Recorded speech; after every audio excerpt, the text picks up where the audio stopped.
by Richard Templar. And in today's review, we are going to examine rule 90 to 95. You are going to learn how to put something aside for your old age. Sorry, we are doing 91 to 95 actually. So how to put something aside for emergencies or raining days, contingency funds. How not to pay more than you ought to for any given item. And you're also going to learn why you should never borrow money from friends or family and not to surrender equity, as well as knowing when to stop in your journey to wealth. So rule 91 says put something aside for emergencies, raining days. That is the contingency fund, right? Yesterday we talked about putting something aside for your old age, but you don't have to just focus on your old age. Even right now, emergencies can happen. Do you have something to fall back on? There are so many things that happen in life beyond our control as human beings, right? So that in cases of emergencies, you are not stuck. Emergencies like accidents, illnesses, sudden legal problems, land disputes, children issues, unwanted pregnancy, unlawful arrest, acts of God, sudden unemployment, sudden liquidation of your company, recession, how much you're going to put aside depends on you, but it is advisable that you start putting aside at least half of your salary, you know. Yes, it has to be that big. If you want to continue to live well, even in times of emergencies, maybe when you lose your job, then you don't want to go back to being a pauper or something. You have to sacrifice now. It is actually very sacrificial. It may not be easy. It is also advised that you put away at least 6 months of your salary so that when emergencies happen or maybe you're out of job, you don't have to think of money or where your next meal will come from in the next 6 months. And it is believed that by then you would have gotten yourself together, you'd have known the next move and all of that. So where can you keep this emergency funds? You can keep it in a high interest account. You can keep it in a money market, but make sure it is where it can be easily accessible, not where you can't even access it, because it is an emergency fund. So you should be able to access it in cases of emergency, right? But don't leave it idle in a bank account, just lying fallow and even depleting. Make sure that while you're keeping it, it is earning money. And while the emergency fund has no emergency to take care of, put it into a very good investment. That is how people become wealthy. So we are not putting away emergency fund hoping that something bad is going to happen. Not at all. We are just preparing for raining days, because like I said, there are so many things beyond our control as human beings. So rule 92 says you paid what for it, how to shop around. Right. It is good that you have to buy quality, you have to buy the best. But do you know that you can buy that same thing at a lower price somewhere else? So shop around. When you want to do business or you want people to do anything for you, don't just accept the first quote. Tell at least 3 people, 5 people, the more the better, to bring their quotes. And then you go for the best price, best quality. Right. And then shop around to make sure that you are not wasting money. You have earned your money, except you did not earn it. But you have earned your money, you have worked so hard for it. Why do you want to throw it away? When you can buy something for $10,000 somewhere, why do you want to buy it for $15,000? That's a whooping $5,000 difference. Or why buy something for 1 million naira when you can get it for 700,000 naira? Those little money that you think are little are not little at the end of the day. They compound into big amounts of money. So just be a bit cautious and don't go throwing your money away needlessly. There is the case of somebody here that bought a car at a very expensive rate. Even when Richard Templar was trying to tell him that, no, why do you want to pay this much for this car? He said, well, it was a matter of convenience. He would just sit in his bedroom or in his sitting room and make a call and have it delivered instead of shopping around, going different places just because he wanted a better price. The author even not offered that, don't worry, I'll go and get this car for you. Same quality, same everything, but at a much cheaper rate. Then you can pay me the same amount that you want to pay to the seller that is billing you so high, and I'm even ready to split the difference with you. The guy said no. That is how some people believe that, oh, they are wealthy enough, and now they don't even need to shop around, they don't even need to waste their time looking for the best deals. They just buy whatever they come across or whatever comes their way. Now, rule 93. This sounds very interesting, right? It says never borrow money from friends or family, but it can allow them to invest. So why should you not borrow money from friends or family? You may be asking, but these are the people close to me. So it means that if I need money, I should not borrow money from them.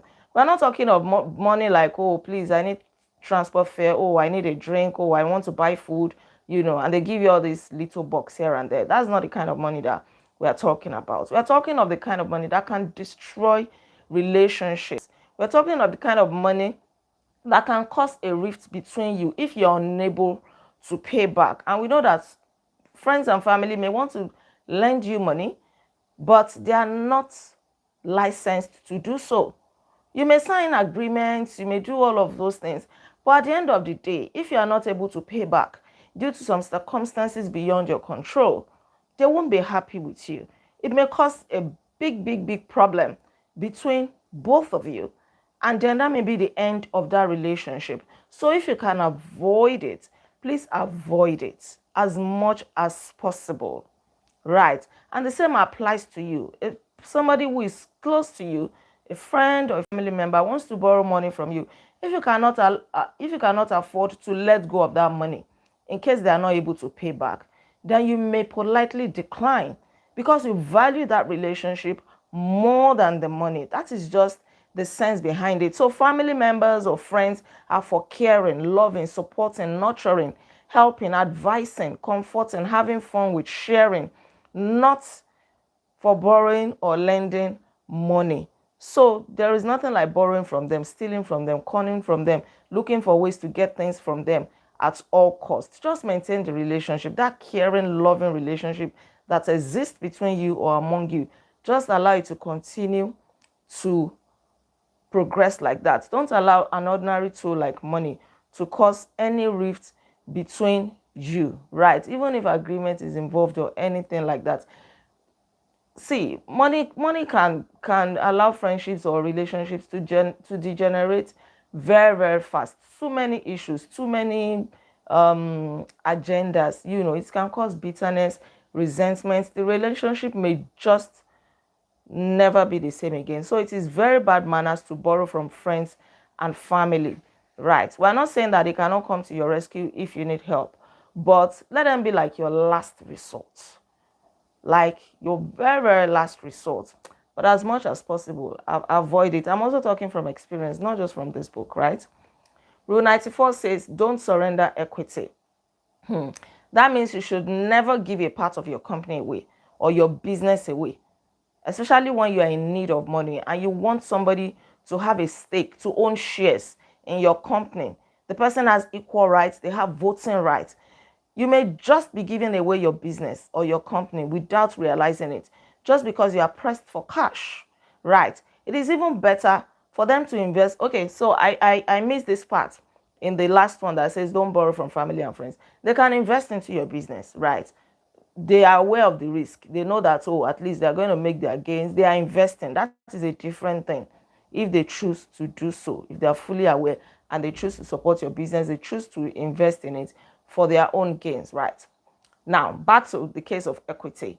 So be careful not to give a part of your business or company away just like that. There are some business people, in fact, many wealthy business people know to just go to the bank or a creditor to borrow money or take overdrafts to finance their business, instead of giving a part of the business that they work so hard to build away freely to somebody, just because the person is going to bring some money into their business. And in some cases, these people may have voting rights. So what if they vote you out? What if they start giving you issues? The Bible says the heart of man is desperately wicked. Who can know it? Somebody may come, they are gentle, they look supportive. Oh, you need money. They're willing to offer the money just to grow your business. But you don't know the state of their heart. A time may come when they say, well, I have equal rights in this business. Then they vote you out. They connive with other people. Right. So you can run a company, you can have shareholders, and even if you're going to do that, don't allow them to have voting rights. That's what is advised here. And make sure that even if they are buying shares into your company and all of that, we're talking of assuming that it's a small company or just your business, you're trying to run your business, and yeah, you have to be very, very, very, very careful. Then don't give away too much. Maybe you need money so badly and somebody wants a stake in your business. Don't give away too much. Don't give a high percentage. Try not to give 50-50. Right? Because that phase is going to pass. That phase of you needing money desperately is going to pass. Now, when you start making the money, you discover that you can't even run your business the way you like because somebody else has control. So the essence of this is never to give another person control over your business. If somebody wants to invest into your business, get a lawyer to draft some powerful clauses in your favor. That is the truth. Sometimes when we need money, we just want anything. Somebody is offering something, just bring it, just do it. We are not in full realization of what we're doing at that time. So anytime you get to that point, always remember this rule that you shouldn't surrender equity. Don't give somebody full control of your business or your company. Make sure that you are thinking with your head and not your heart. Your emotions are not ruling you at that point, right? Then number 5, know when to stop. Know when to stop chasing after money. Know when to stop running after gains and all of that. We all want to make money. So this rule is not for you. If you are just trying to make it in life, like me, you're just starting, you're just building something sustainable. Keep going, it's not the time to rest. But a time will come when you have all the money that you want, you are fulfilled, you are happy. That is the time when you have to say to yourself, enough is enough. And what do you do with your time? You bond with your family, you do the things you love, you travel. You can't chase money all your life, then it means that something is wrong. You can't be 70, 80 and you're still chasing money. You wake up early, you go to bed late. If you are still young like me, this is a time to chase money, to build all that you can build intentionally, with discipline, sacrificially. Because when you're much older, you want to relax, you want to rest, you want to do the things that bring you true fulfillment, right? Not you chasing after money. You may not be as wealthy as the richest men in the world or the richest women in Africa and things like that, but you have enough to make you live a good life, to be fulfilled, to be happy, to be to be a great blessing to the world, right? People like Bill Gates, they've earned so much money. Now they do the things that they love. Some of them are no longer in absolute control of their companies. Warren Buffett, the other day I heard that he retired from his company. You know, there are some other people too, some Nigerians. Tara, House of Tara, wife of Eladuro Toye. She also brought somebody up as the CEO of House of Tara. You know, even this guy, Adebola, that wears red cap. He appointed somebody. The person happened to be my friend as the CEO of that company. They want to chase other things. They have built a structure, they have put a system in place. Now, somebody else can be steering the affairs of their company so that they do the things that they love. After all, life is just about fulfillment, not just about chasing money, gains, and, every day of our lives, right? Okay, Yewande and Zacchaeus too. Exactly. So when you're just starting out, when you're young, do everything that you can to build the kind of life that you want, to attain success, to build systems, structures, so that you know when to stop. Knowing when to stop depends on you. It depends on your goal. So set a goal. If you don't have a goal, you just keep going. You don't know whether you have even achieved your goal or not. You keep going. You don't know when to apply brakes, right? So what are your plans? This will depend on you. How much money will you have that you can say, oh, now I have to stop. I have to relax. I have to allow somebody else to take over. I have to enjoy myself. A time will come when you need that work-life balance. It's not like you stop working entirely, but you still have time for other things. You still have time for the people that matter in your life. Then use your time to also teach other people. Let other people learn from you. Maybe now you can't do that because you're busy building something. It's okay. But a time will come when you can give back to the society. You can give to charity. You have enough money. Now you can give in cash, in kind, and everything. And that time depends on you when you are really, really fulfilled. Right. Okay. This is where we're going to stop tonight. Thank you so much for joining me on today's review. Don't forget to like this video, share your comments with me, and please subscribe to this channel in case you are yet to subscribe. I remain Olaide Agbaje, also known as First Lady, and on this channel, I inspire you to live intentionally. We'll come together again tomorrow as we start another section that says sharing your wealth. Now you have become so wealthy. You need to share your wealth. We'll look at that tomorrow. That will be rule 96 to 81.